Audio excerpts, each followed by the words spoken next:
C'hai una faccia da ladro, c'hai? Eh? Non ti arrabbiare, tanto qui bisogna diventare amici. Fai bene a non dire niente, io pure non dico niente, ma io in fondo che faccio? Qualche truffetta, qualche traffichetto, cabriolette. Commerci in automobili? No, cabriolette, scoperti, segni scoperti a vuoto. Permetti, Alberto Luccetti. Ricchia. Ricchia. Riccardo. Ah, dici ricchia. Straniero? Austriaco. Austriaco? Sì. Io ho scritto tante di quelle canzoni in Austria. Ah, tante. sì? Guarda, te ne prendo una a caso. Tararararam, tran tran, tran tran. Tararararam, tran tran. Qui attaccano i violini, eh?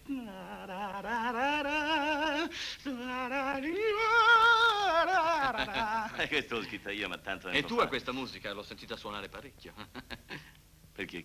Che ridi? Che c'è stata la guerra, non ho capito più niente, l'ho mandata su, poi non ho saputo più niente, io è passato. Perché io scrivo veramente. Tu scrivi? Bene, questo viene a proposito. Vorrei mandar fuori qualche rigo e tu mi potrai aiutare. Tutto quello che vuoi, tiè. Qui c'è la matita. Grazie. Qui c'è il blocchetto. A te non ti hanno dato il blocchetto? Questo deve durare tutto il tempo che uno sta qua dentro. Scrivi, adesso ci penso io. Adesso glielo dico io. Secondino, guardia, apri questa cella. Permetti?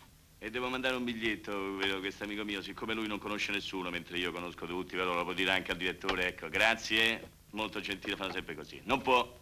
E questo amico mio dice non può, no. Adesso non può momentaneamente, però. Ma che scrive a fare? Sono gli altri che devono scrivere a te. È urgente. Ma che fai? Che mestiere fai? Sono musicista. Come musicista? Già, Compositore? anche. Come proprio musicista? Già. E via qui. Vabbè, vieni, lasciami perdere. E sta fermo. Senti, adesso basta, eh? Mi dici musicista, mi dici?